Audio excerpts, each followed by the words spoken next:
This is what should be done by one who is skilled in goodness and who knows the path of peace. Let them be able and upright, straightforward and gentle in speech, humble and not conceited, contented and easily satisfied, unburdened with duties, and frugal in their ways, peaceful and calm and wise and skillful, not proud or demanding in nature. Let them not do the slightest thing that the wise would later reprove, wishing in gladness and in safety, may all beings be at ease. Whatever living beings there may be, whether they are weak or strong, omitting none, the great or the mighty, medium, short or small, the seen and the unseen, those living near and far away, those born and to be born, may all beings be at ease. Let none deceive another or despise any being in any state. Let none through anger or ill will wish harm upon another. Even as a mother protects with her life her child, her only child, so with a boundless heart should one cherish all living beings, radiating kindness over the entire world, spreading upwards to the skies and downwards to the depths, outwards and unbounded, freed from hatred and ill will, whether standing or walking, seated or lying down, free from drowsiness. One should sustain this recollection. This is said to be the sublime abiding, by not holding to fixed views, the pure-hearted one, having clarity of vision, being freed from all sense desires, is not born again into this world.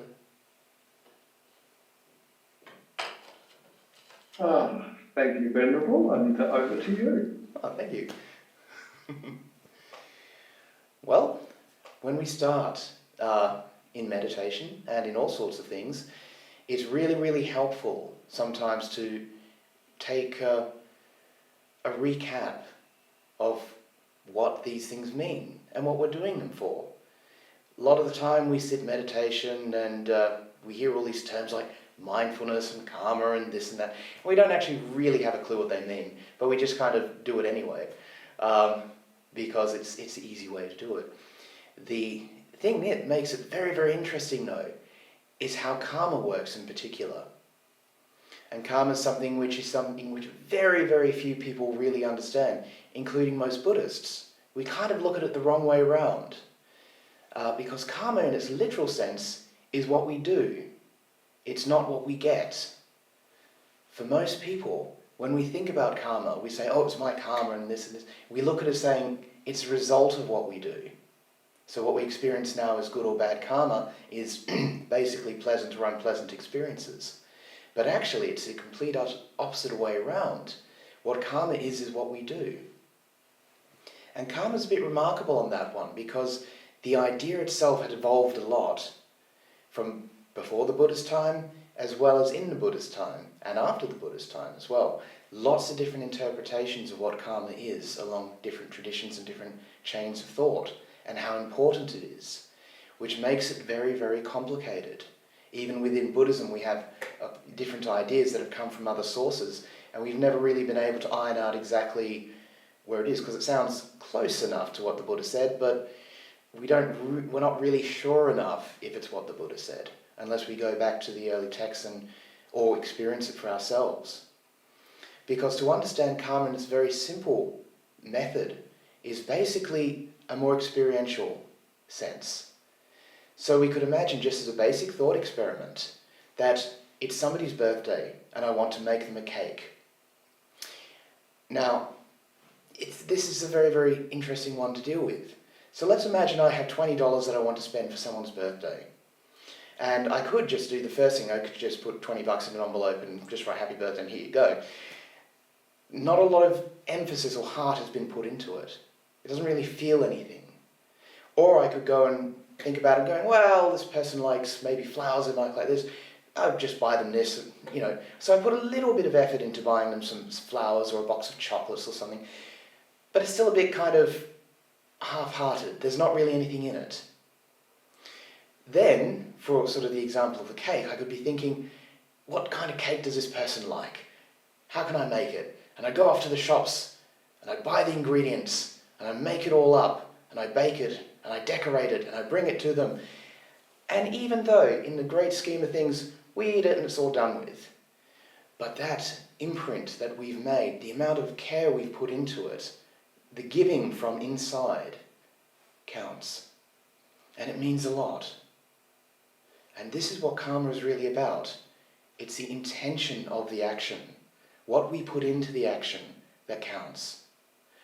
And this is the thing, whether it's washing the dishes or cleaning the car or going to work or talking to someone, the amount of intention we have into it and the quality of that intention really makes what this karma is. And this is one of the most radical ideas in human thought, actually. It kind of sounds obvious to us now, but during its time, this is probably the first time in history that such a thing had ever been said, which is what in Pali, as the Buddha said it, Cetanahang bhikkhave karmang vadami, which literally means what I call action is intention. That's the qualifier of what the action is what your intention is, what your motivation is, what you put into it. And this is where it gets very interesting, because there's a whole host of ordinary activities that we do every day that we can put positive intentions into, beneficial intentions, generous intentions, loving intentions, all sorts of things that we can put in. And that enriches our life. And that enriches the lives of people around us. So when we, for example, cooking dinner for someone, we could just, as I said, just mindlessly take something out of the freezer and whack it in the microwave and just, that's it. Or just phone up a delivery and have a pizza or something. Or we could make something from scratch. Even though it's a lot of work, it's the thought that counts, to use a more modern understanding of the phrase, the thought that counts. And this is where it comes into Buddhist practice and meditation in particular, the thought that counts. What is the thought that underpins our meditation? What is the intention of our meditation? What is the intention of everything we do? Because a lot of the time we're not aware of our intentions, and when we sit and meditate, more often than not, we just want to get away from our situation. And what happens? We just fall asleep. We try to get away from ourselves. We have no interest in sitting meditation. We have no interest in being here. And that, unfortunately, undermines everything because we're not really being mindful of it. And we're not really recognizing that we have so much freedom to be able to subtly change our intentions, to look at this situation going, can I make this the best I can? And in this particular case, it doesn't actually cost much, doesn't take much energy, doesn't take much effort or anything. We start to put more beneficial and generous intentions into things. So how is meditation an act of giving? How is meditation an act of kindness? These aren't questions that so often that we think about in a direct sense. How is it an act of giving? It's relaxing and calming down, being generous to ourselves, giving us a bit of relaxation time, a bit of peace and quiet. And at the same time, because we have some peace and quiet, we're easier to live with. We're easier to get along with. We're not a threat to people. People don't feel scared or threatened by us, and they want to avoid us. And so these things come out. They affect our lives in much, much bigger ways, just from this small little intention. And it's not something that we have to control. It's not something that we have to get sort of up tense about it and say, I must make everything generous, I must make everything perfect, I must be, perfectly virtuous, or da-da-da-da-da-da. Dead end. Doesn't work. Because the problem is, we will always find challenges in life. All these things happen that, that we wouldn't want to happen. COVID, all sorts of things that were going on, and many issues going in the newspapers and the media and so on, that no one would ask for, really. And yet we have to deal with them. And so this is where these intentions become so important. Our integrity comes so important, which ultimately is an intention in itself. And that's what karma is. So collectively, we start to build up positive karma. That's good karma. And what's remarkable about this is that the more good actions we have, the better we feel. We can look back on our lives and say, I've lived a good life. I've done well. Even if I haven't done my best, even if it failed miserably, my heart was in the right place. I did my best. And these are things that are so empowering, because regardless what situation you're in and where you've come from, it is possible to build something beautiful. And that is really something special.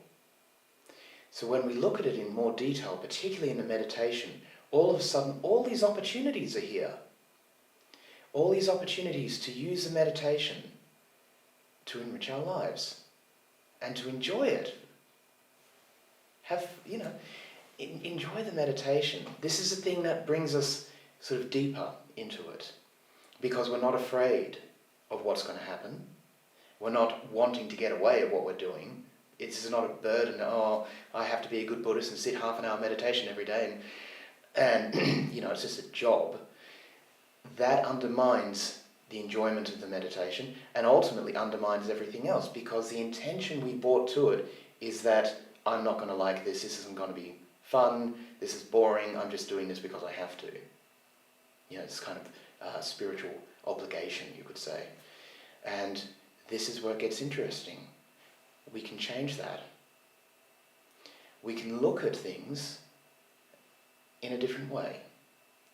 Because here is where the challenge is in very difficult and trying circumstances. We all have thoughts, feelings, ideas, things that go on in our heads all the time that basically drive us nuts sometimes. Just exhaust us. They're just these things that just just endless. The problem is, if we try and push them away, if we try and control them or suppress them or repress them or all these words of that effect, it doesn't work. And in fact, it makes it worse.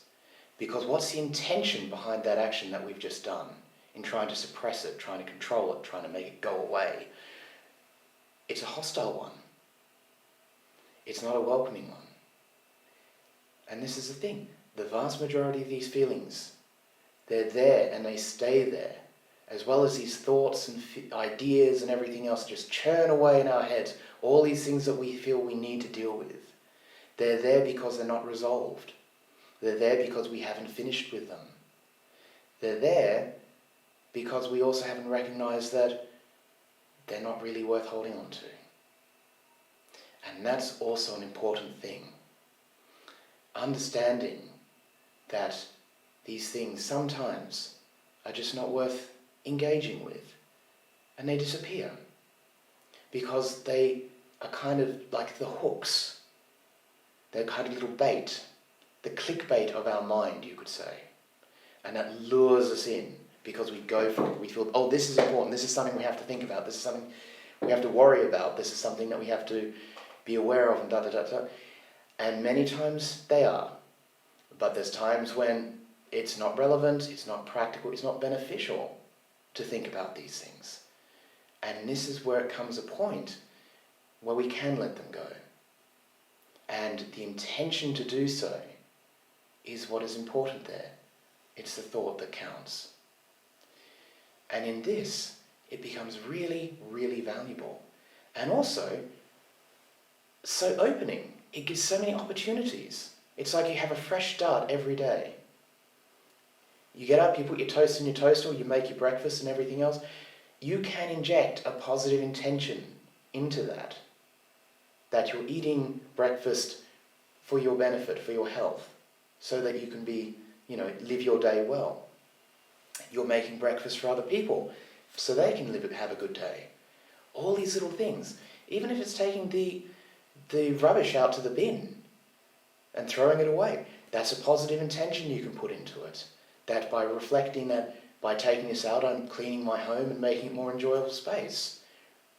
In the big scheme of things, you're taking the bin bag, you're putting it in the bin. At end of the day, both things have happened. It's still the same. Where it is different is what's inside us. And that is remarkable, because that builds a real positive sense of confidence in ourselves, a friendship with ourselves, and gives us a lot more freedom in many ways. We don't have so many regrets. We don't have so many worries. When we feel in ourselves, when we sit and close our eyes in meditation, we don't feel like running away from ourselves and 5 seconds later going, oh, this will be more entertaining, let me just pick up my phone or just get on the internet, or let me just do this and that, so I don't have to sit there and be alone with myself. It's quite interesting. A lot of people that I talk to who are non-Buddhists and have real interest in Buddhism, and I explain what meditation is and everything else, they basically say that's their idea of hell, basically. They just look and say, I can't do meditation, I'm not even going to go there. The idea of just sitting with myself for half an hour would just drive me crazy. That's the last thing I want. And as a matter of fact, this is quite common. This is not unique. And the unfortunate thing is, it's so difficult for them to understand where the thought that counts, where your heart is in it, because they haven't really experienced it for themselves. They haven't sat down and looked at their mind as a canvas and how can we make it beautiful. Looked at it as a garden and picked out where all the weeds are, the part that needs work, but as well as all the plants that are in flower and all that are beautiful in there. And that's where it becomes so difficult, particularly for people who forget where karma fits into this in our daily life as well as our meditation style. So there's so many benefits that can be gained out of this just by putting a little more heart into it, putting a bit more consideration into it. Sometimes, of course, we're too busy to do that.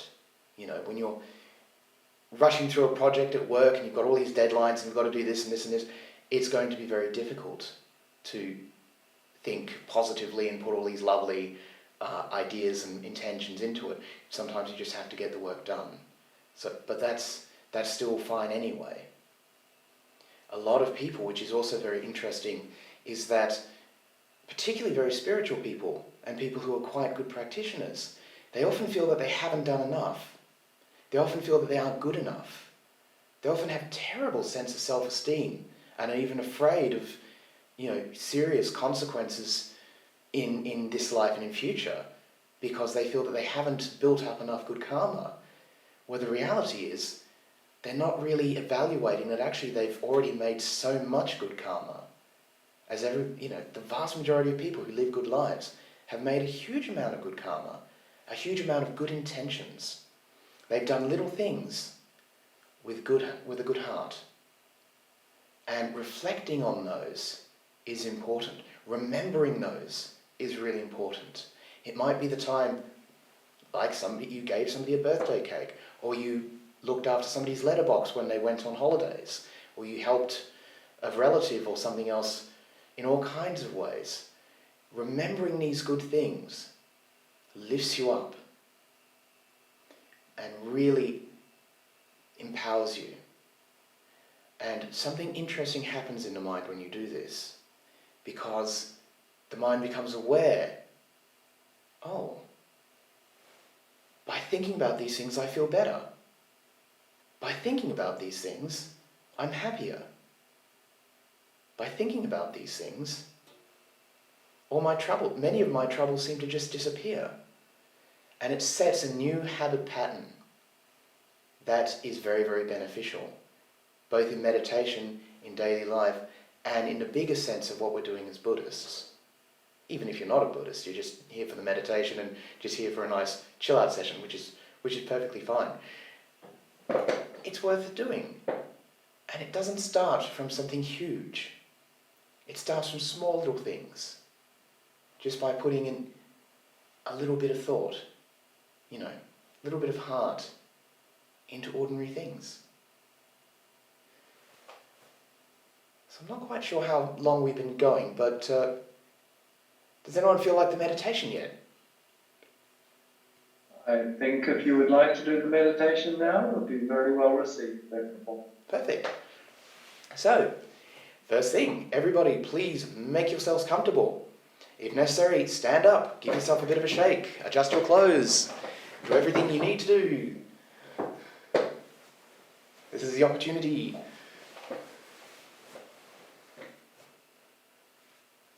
If you want, you can stretch out your legs and just spend half a moment just settling in.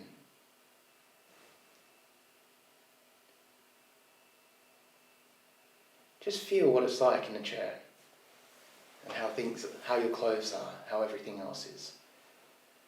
And then, when you're ready, you can close your eyes.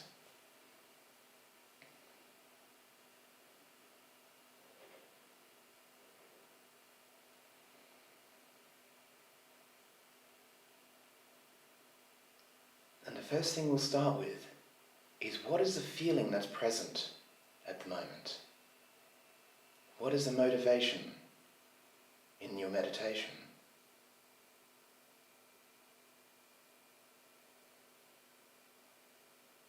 Is it a positive one?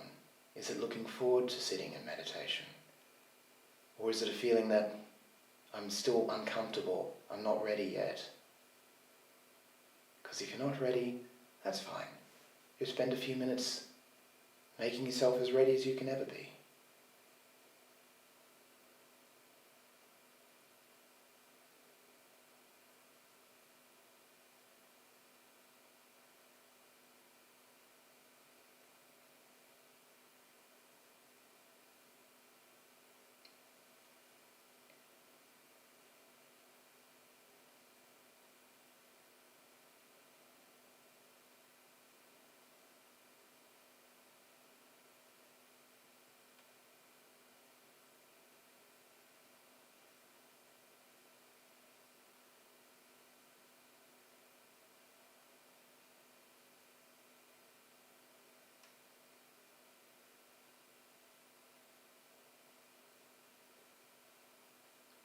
Start to put some awareness on your breathing and give it a soft sense of kindness to it, a generosity to it, to let the breath breathe as it needs to be so it can relax and be easy.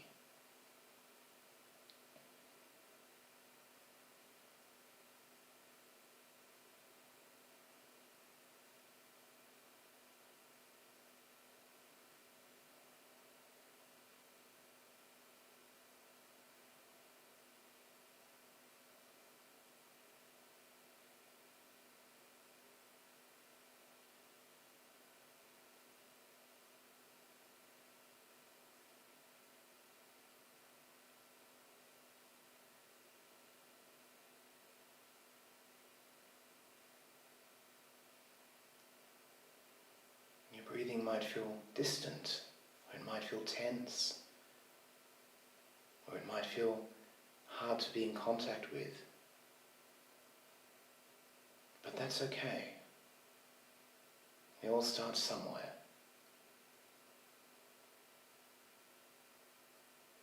What we do is we give positive and kind intention towards it, friendliness towards the breath.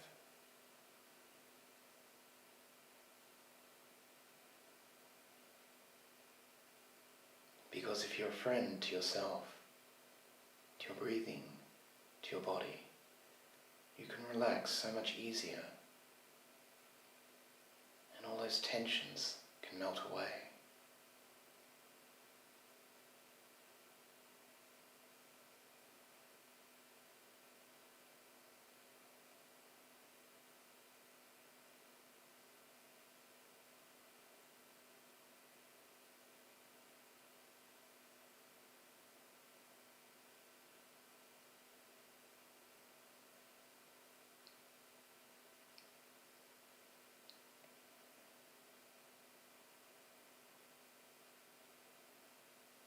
We're still only settling into the meditation. There's no hurry.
And try to use the breath to expand your sense of awareness to include your entire body,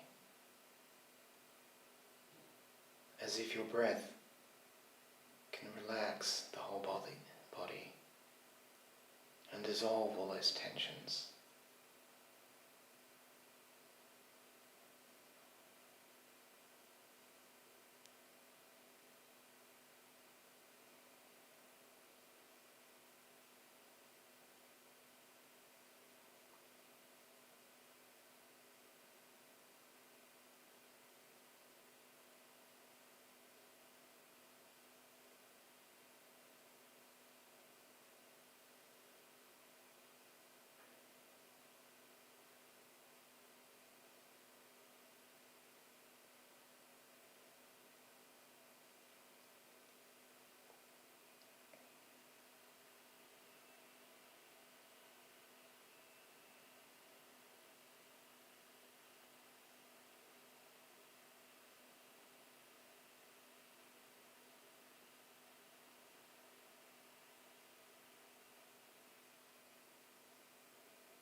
What is the feeling that you're experiencing? What does the meditation feel like? Because the feeling is a reflection of the intention. If it feels good and peaceful, that's your intention. And that's something you can encourage.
experience of the meditation is a reflection of your mind. Allow the meditation to be an expression of the mind, an expression of the heart. So the intention, where you're coming from, shapes the entire meditation.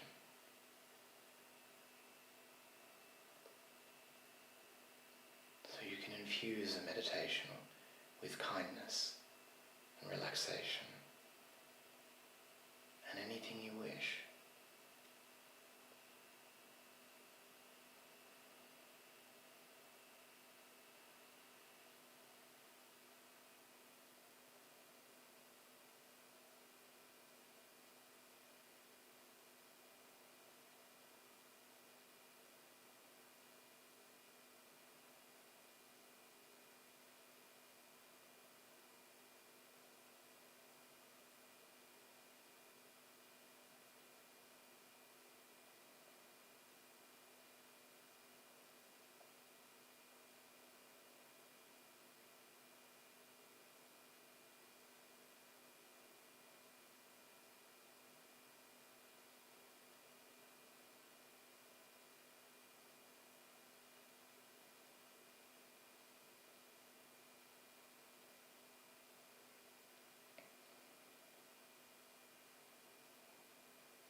How is the meditation now? Sometimes our intentions slip away from us. Sometimes our mind changes. We can use this to re-inject, to add a bit more kindness, and return to a positive intention.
is the experience now?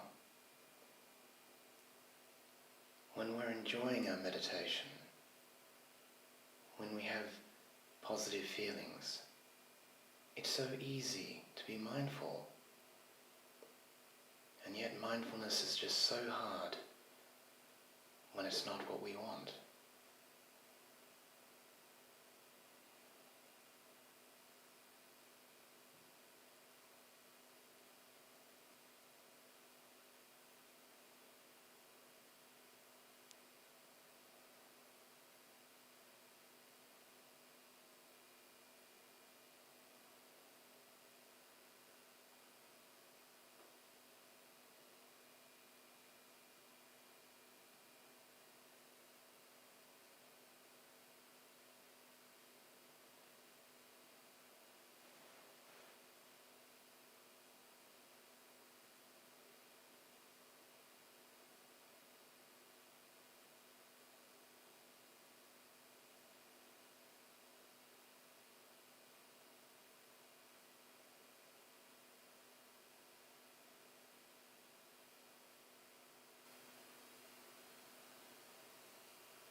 imagine a light of your mind. And let this light be an expression of a good intention, be it the wish for happiness, a feeling of generosity, a feeling of kindness, a feeling of happiness. And let this light fill your entire space. Allow this intention to expand as large as you wish.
Bring the light back inside of you.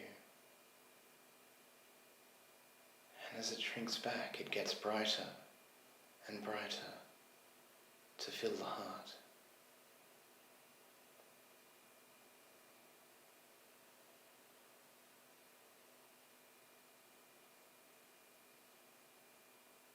And make that wish as bright as possible, as bright as it can be.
the last few minutes of the meditation,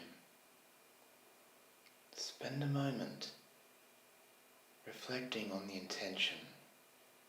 What part did it play in the meditation? Did it help? Did it enrich the experience? Did it make the meditation more enjoyable? How did what you add to the meditation make it worthwhile?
So as we close the meditation,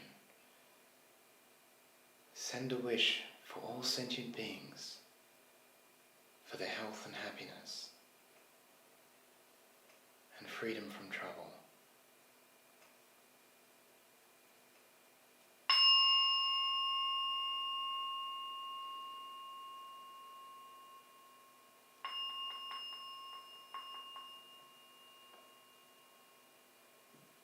And when you're ready, you can open your eyes.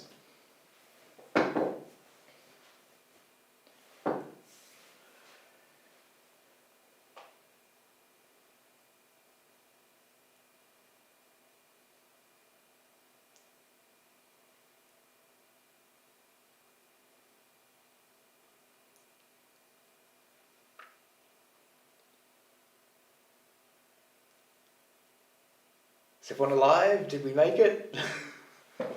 Yes, we did, Venerable. I think beautifully so. That's good. These are the things that make it worthwhile, you know. We're just sitting here, and yet it's the thought that counts. It's what we put into it, and that makes it so beautiful. Yeah, ironic. This is really what makes it probably the most, profound and influential idea in human history, that intention is what it is. So, you know what I'm going to ask for? Questions! Yes, of course. So does anybody, or would anybody like to unmute themselves and ask a question? Can I ask a question? Of course. That would be wonderful, Gloria, please. So I want to share a bit about my interesting insights just come through during my meditation, is that I always think that I'm controlling something. I'm trying to control something, but when I was doing the meditation, I suddenly realized that there's nothing to be controlled by me, actually. So yeah, that's an interesting insight. And I want to understand, so I'm looking into the concept of non-self recently, and I want to understand how non-self is related to emptiness, and how basically is that how when I'm doing the meditation, how is these two concepts related to meditation in general? Yes, thank you. That's a good question, and it's a big one. The thing about emptiness as well as the non-self is something that you feel more than something that you think about. At some point, yeah, you have to think about it to get an idea of what it is, but it is more of an experience. Because as we let go more, as we relax more, there's less of us controlling and interfering and doing, is more being. Because it's just this. But to understand anatta, you actually, unfortunately, when we teach anatta today, it's very often taken out of context. And so it's just this idea of non-self, and we're kind of left on our own to work out exactly what this means and what we're supposed to do with it. The important thing is understanding the context in which the Buddha put it. Because at his time, the goal of spiritual practice and an enlightenment of such was basically a freedom from rebirth, a freedom from karma, a freedom from suffering, a freedom from the troubles. And there was a number of ideas that were going around in order to achieve this. Some of them are very, very familiar to us in sort of the Western Christian idea of this union with God, this idea of union with the cosmos, and all these kinds of things, going to heaven and all these kinds of things. And lots of ideas were cooked around that, which also made it very complicated, because no one could really agree on what was going on. But what they all felt was, I have to liberate myself, but what is it, this thing that I'm liberating? Is it the body? Is it the mind? Is it the spirit? Is it something else? So many ideas, so many different complex things that people are basically going crazy trying to work out exactly what this is, what this self is. And the word that the Buddha used is atta or atman in Sanskrit. You may have heard of those. And those words are a bit tricky because they have kind of a hidden background meaning. Is that whenever we use the word self or soul, it implies that there's a thing there, that's something more than what we are. To use sort of modern English terms, that there's something more than, greater than the sum of the parts, we could say. And so everybody was trying to liberate that, to enlighten it, to empower it, to do something. And then the Buddha basically, his realization was that if everything is impermanent, then this idea of a self or soul becomes very difficult and inaccurate. It actually becomes a bigger trap. So the problem basically is that when we see in context this non-self, all of a sudden there's not a thing that we're trying to liberate. It's something other or something inside. And that is very, very liberating because this huge problem disappears. And that is where we come into it in the meditation. Because usually when we're trying to meditate, we're trying to control it, we're trying to achieve something, we're trying to get something or somewhere, we're trying to be enlightened or reach some kind of state. I often sort of say it's like we're this grub that we're trying to get into a cocoon of meditation and emerge as sort of a Buddha butterfly kind of thing.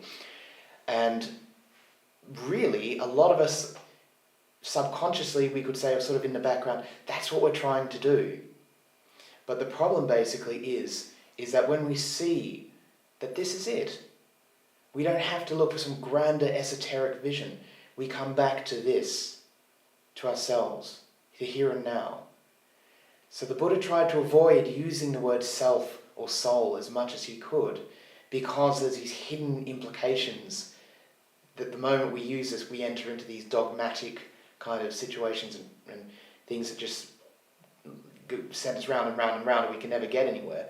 But the moment we step outside of that, we can suddenly take a breath of fresh air because we realize that this is just it. The emptiness, as such, we don't need to complicate because it was already there. We were just trying to fill it. More often than not, emptiness terrifies us. The idea of that there's nothing here, that this is all going to fall apart. We spend most of our lives trying to keep everything together. And that in many cases, yes, we have to do that to survive, to have a job, to live in the world. But it's a nightmare. It's a horrible experience. And in the meditation, we don't have to be someone. We can relax. And that's where the non-self, the emptiness comes into the meditation. Because it's just as you found, there's nothing for us to really achieve or control or to do. It's just this. And it's not a terrifying idea. As long as we have the right intention associated with it, it can be a very beautiful thing, a wonderful experience that just makes all of it worthwhile.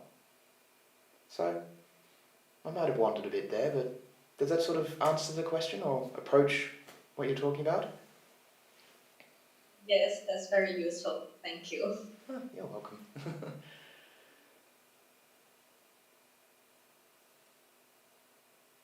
Yes. Would someone else like to ask a question? Oh yes, Tony's got his hand up. Thank you, Tony. Thank you, Chris, and thank you, Venerable. I must say, your words at the beginning of the evening, I was absolutely transfixed on every word you were saying. It was really resonating with me, so thank you for that. I have a question, and I'm pretty certain I know the answer, but I, at the risk of embarrassing myself in front of all these very good meditators, when I feel as though my meditation lately has vastly improved. I'm getting so much more calmness, and I'm even noticing during the day the monkey mind has settled quite a bit. But I've found just lately that when I'm focusing on the breath, that like I feel as though I'm going deep into myself, and pardon the use of the term self, and I'm not necessarily thinking of anything, but I'm wondering. I presume I should be trying to come back to the breath when that's happening. Do you understand what I'm asking, Venerable? It's in some ways it's a bit of a challenge, that one, because there's a very deep part of us that actually feels that, oh, I need to stay with the breath. I need to be aware of the breath. I need to be aware of what I'm doing. This mustn't slip away or it's going to fall apart or I'm going to fall asleep or something else. That one is quite a deep little background intention that we haven't quite worked on yet. Yeah. Yeah. But it's there. And that's the beauty of it, is that we can start to realize that it is there, but also that we can make the experience more enjoyable. We don't have to hold on to the breath, because the thing is, when we enjoy the meditation, we automatically lean towards the breath. Because what we're doing in mindfulness is something that we relax into. The interesting thing is unfortunately, the way mindful meditation is kind of taught these days, it's kind of a bit of there's a problem that can be sewn into it, because we're trying to be mindful of so much, we're trying to do so much, we're trying to be aware of so much, and it's exhausting, it's distracting, we feel we can't keep track of all of it, and it just falls apart on its own. It just doesn't really become cohesive more. So the way to deal with that is to relax in the process. I found a lot of people, when they're doing a job that sometimes can be repetitive, but it's something that they have a bit of awareness of, they do find it very relaxing. I've even seen cases a couple of years ago, back in the day when I worked with some technicians who did soldering. So they had the little soldering irons there where they were making little printed circuit boards. And they'd actually be so intently focused on it, they'd be starting to fall asleep with the soldering iron, which was a bit dangerous, but they were relaxing in the process. Now, if we could get them to do that in the meditation, fantastic, hooray! But a lot of the time, we don't. We feel meditation is something we have to do, And that unfortunately does get us to a sort of a barrier where eventually it becomes, it takes us like a blockage and we can't really get beyond that. What the solution is to enjoy it more. Relax in the breath more. That's wonderful. Thank you. Thank you. Does that sort of help? Does that make sense? A little bit, yes, very much so. Thank you. Oh, okay. Okay. Anyone else? I know you've got some. Everyone's welcome. Chris, you're muted. We can't hear you. There we go. Venerable, I'm sorry about that. There's a lovely comment in the chat box, and it's just very simple, and it's about you. He is wonderful. So thank you, Venerable. You've touched hearts here tonight. And I've got a question here. How to cope with negative people? How do we cope with negative people? Can you give us some advice, please? That's also a very relevant one, because negative people are basically expressing and reflecting their state of mind, because they haven't really been aware of a kind of practice to lift their heart, to lift their mind, to be more, generous and positive and everything else. Sometimes they're just sort of in a difficult situation at the moment and they're tense and they've had a difficult day and there's troubles and they can't pay their bills and there's all these things that are adding up and they become negative. But sometimes that negativity is also an expression of something else. And a lot of the time we have to be a little bit savvy. Sometimes we have to be aware of the other person, the situation they're in, the context they're in.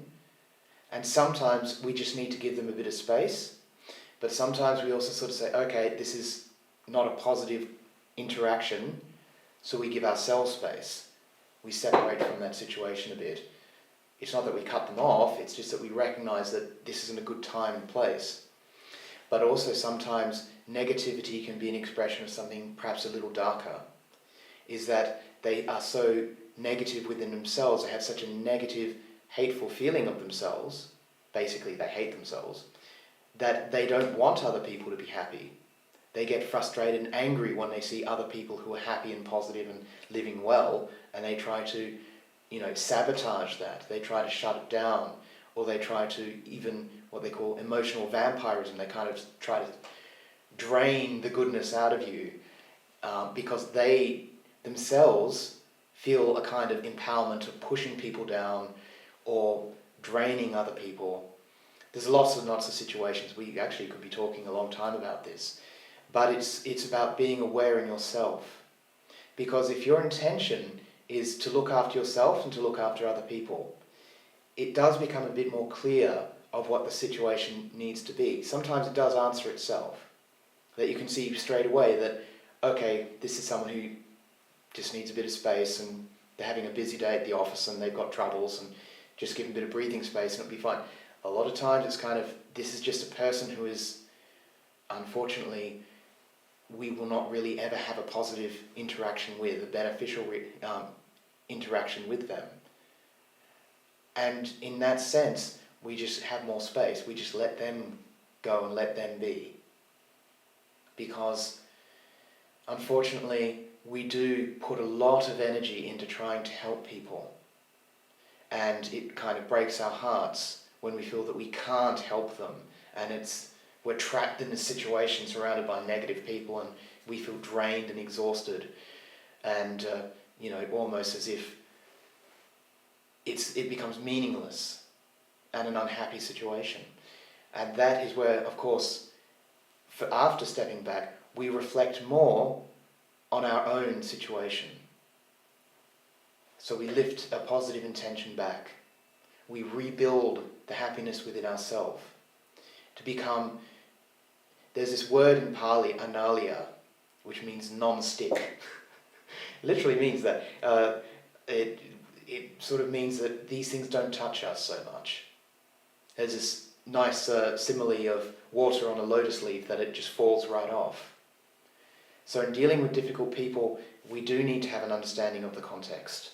We also need to become a bit more aware of our own needs. So we shouldn't sacrifice our own needs on the altar of some grand idea, even if it is a beautiful intention. Sometimes we do need the wisdom attached to good intentions, because they can run away from us. And in that case, we end up getting lost. So being more grounded is very, very important with dealing with negative people. And at the same time, not letting them pull us down by remembering the good that we have done and doing good ourselves. So, hopefully that helps. We could be talking a long time about this one, but it's a big idea expressed in a small sense. Thank you, Venerable. I have one more question here for you. Could you please talk about getting to right intention via right view? That's a wonderful question. Because right intention, Sammasankappa is what it is in the Pali, there's three types. There's the renunciation, which is basically the letting go. It's not holding on to things which we recognize through right view as being harmful, being a waste of time, unbeneficial, pointless, things that don't belong to us, basically, that we can never, even in our best situation, fix the problem. That's sort of right renunciation. The next one is sort of the kindness, which is really kind of non-violence is what it is. So we're not harming other people. We're using our right view to see what the situation is and realizing that we might have tensions, we might have frustration, we might have disappointments, but we're not going to act on those and launch out on other people and take it out on other people. So we're not going to punish other people for our own unhappiness. Of course, when we think about it, unfortunately not many people do that. Lots of instances in the world where people are doing, precisely acting out of their misery and frustrations and disappointments and taking it out on other people and taking it out on the world, the environment and everything else. The last one, of course, is the compassion. The recognition through right view that everybody is trying to live a good life. Everybody wants to be happy, even if they don't know how to get there. And even if they're making themselves miserable in the process and suffering so badly because they're acting on their own frustrations. They're not acting out of a good context. We can have compassion for them. And compassion for ourselves as well, because this works both ways. Really, the rest of the path doesn't work without right intention. And right intention is built out of right view, seeing things as they are. But of course that's very, very difficult. So they kind of work together. You need right intention to be able to have a bit of right view. And you need right view to build the right intention. Because if you don't really have right intention in the first place, you're not really going to be willing to see the big picture that's lurking behind that curtain, to use the old phrase. You need to have that kindness, that compassion, and that willingness to let go of these troubles, to see clearly. They build on each other. And then getting a bigger sense, both through the meditation, but also through daily life. The vast majority of mindfulness practices the Buddha puts down in Satipatthana Sutta and other places in the text, we do it with our eyes open.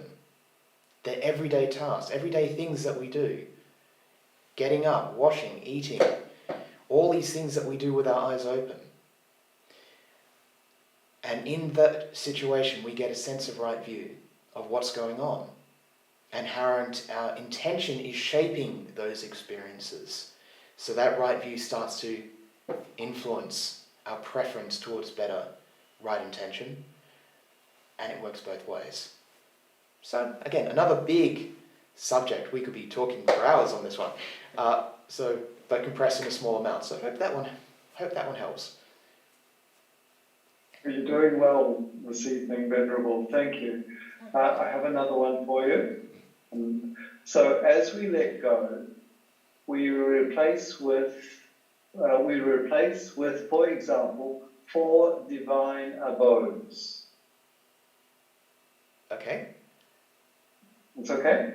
I think that means that as letting go, they're filling the letting go with the divine abodes. Is that correct? Yes, I think so. I think that would be correct, yes. In a sense, that works. It's a step in the right direction. Ultimately, you do have to let those go too. So the divine abodes are a step to letting go, in a bigger sense. But practicing, say, the metta, the compassion, the joy, the acceptance, upekkha, they help us to let go more because we're already practicing in a good way. Particularly, getting back on the former question about right view, because if the divine abodes are linked with right view, then straight away they become more effective, so to speak. So the letting go is much easier, because really all letting go is letting go of this need to control, this need to be something, this need to keep it all together so it won't fall apart, which many of us are absolutely terrified of. That insecurity that's really at the heart of this, because that insecurity disappears when we start to understand what non-self is, what that emptiness is, to deal with that much earlier question we had. We can let go easier because we realize there's nothing to hold on to in this sense. That a lot of the times holding on to it is practical, it's relevant, it's important in our daily life, our survival and everything else. But in the big sense of things, there really isn't anything to hold on to. And the divine abodes help us to do that, to an extent. Eventually, we need to step outside of those too. And when there's just this and nothing else, then we can see it for what it is. And seeing it for what it is isn't going to change it. Isn't really going to, in some grand cosmic thing, isn't really going to be all, miracles and da-da-da-da-da. It doesn't fundamentally change the context, but we realize that this is what the context is. Right view suddenly makes sense. And when we see what the context is, the big picture is, automatically the Brahma Viharas become a very practical solution in living. Having the kindness, having the compassion, having the joy, and the happiness at other people's happiness, and having the acceptance is the most practical way to live and to deal with negative people, to deal with our own troubles. They help us so much. So letting go is very, very important through that. So, hope that helps. Yeah, thank you, Venerable. I can see that perhaps it has. We have a question here. Being a beginner here, and this is very much on the edge of what I wanted to ask from about 2 weeks ago. Someone left a message in the chat, and unfortunately I didn't have the opportunity to read it. Being a beginner here, please advise about how to handle sad images of others in crisis that come into mind while meditating. That can be tricky to work out the context more specifically. If they're things that we feel sort of as an empathy, so if we've been aware of suffering and crisis going on, such as in Ukraine, such as in all kinds of places, and we have been brooding on them a lot, we've been turning them over, thinking about them, feeling them very strongly, they will appear in our meditation. They'll also appear in our dreams. They'll also appear in our day-to-day life because our mind is holding on to them. It hasn't been able to resolve these crisis problems because it feels pain. It feels sorrow for that situation. That's empathy. The problem is, empathy can be crippling. And this is a very, very hard thing to kind of come to terms with when we have to sort of see that there is a bit of a limit where it can drag us down and hinder us and cripple us. And basically, we can't help anyone in that situation. That's a really difficult one, because we want to help, we want to be aware of what's going on, and we need to be aware of what's going on in many cases. But at the same time, we need to deal with it practically, beneficially. And to do that, we need a clear head, which is actually tying together all the things we've been talking about tonight, where we have the right view, we have the right intention. We need to let go to be able to have a clear mind and a good heart. And that allows us to take stock of what's going on and what we can do in that situation and how to act. And so, as we get more confident in our own situation, as we become more mindful and more clear of what is going on inside of us and how we feel, those visions and images are less likely to arise, because they're really an expression of the mind that's in pain, that's feeling sorrow and distress and wishing sometimes. Sometimes it can be an expression of fear. Sometimes it's wishing for, their suffering to disappear. Sometimes it's afraid of what's going on, that the world is falling apart and it might end up in World War III. We need to find out what the expression behind those images is. Where's it coming from? What's the feeling that's driving it? And of course, as a beginner, basically we're all beginners. That's really the reality. We're all beginners, even if we've been doing it decades. We're always learning about meditation. We don't have to be so afraid of this big thing. But sometimes it can feel a bit daunting, as if we're not ready yet to face this big thing inside of us, our own expressions, our own feelings, the mechanics of the mind and the heart. So we take it slowly. We work on it gently. We recognize they're there, and we have kindness for them. We don't try and push them away, because this is the difficulty. Our usual response is a kind of animalistic one. It's just kind of attack, or it's trying to just push away, go, We have a very instant response on sensations and feelings and ideas that come up in our meditation, especially if we have the idea that in meditation we should be sitting quietly, peacefully with an empty mind and all be wonderful, which unfortunately it's quite easy to get into that idea, because we see so many Buddha statues and things like that are sitting peacefully and blissfully, and pictures in magazines and spa resorts and all that kind of stuff. False advertising sometimes, but it's about gradually becoming more aware of ourselves, our own feelings, and relaxing them, not being afraid of them. And once we start to become aware of where they're coming from, what is it an expression of, that's when we can start to deal with it, both in the meditation and in daily life. And then it starts to resolve itself. And sometimes you can make wonderful things out of it. There's that famous saying in this text called the Dhamma, which is a series of verses, Buddhist verses. And there's this image of a beautiful lotus that grows out of the mud and rubbish in a roadside ditch. And so it's sort of saying that beautiful things can come out of really horrible things. So there's always that possibility that is there. So hopefully that helps sort of give an approach to it, but it does depend on the situation. Generally, if the images are terrifying or they're crippling, then usually we would sort of say step back from meditating a little bit and deal with this sort of thing, investigate it at your own time in a good way. But if they're just there and you feel confident and able to deal with them, please do, because it can be very rewarding. So, hope that helps. Thank you, Venerable. It's come to 9:29 now, and I was wondering whether you'd be so kind as to offer us a blessing this evening. Blessing. Well, you always have one. It's always there. The blessing comes from inside. But the basic Pali one would go like this.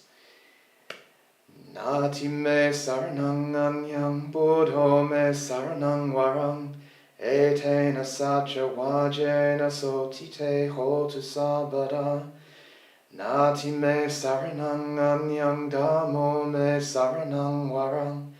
Etena sacha vajena sotite hotu sabada. Nati me saranang anyang sangho me saranang warang. Etena sacha vajena sotite hotu sabada. So, I hope you all have a wonderful time, and hope you best wishes for your meditation. And we're all beginners. Can only go from here. So, there you are. Beautiful messages coming in for you, Venerable, and thank you. Thank you. Thank you, Venerable. Many thanks. Good night. Good night. Thank you, Chris. Thank you. Good night. You're welcome. Good night, and thank you. Thank you. Good night, all. Good night. Good night. Good night.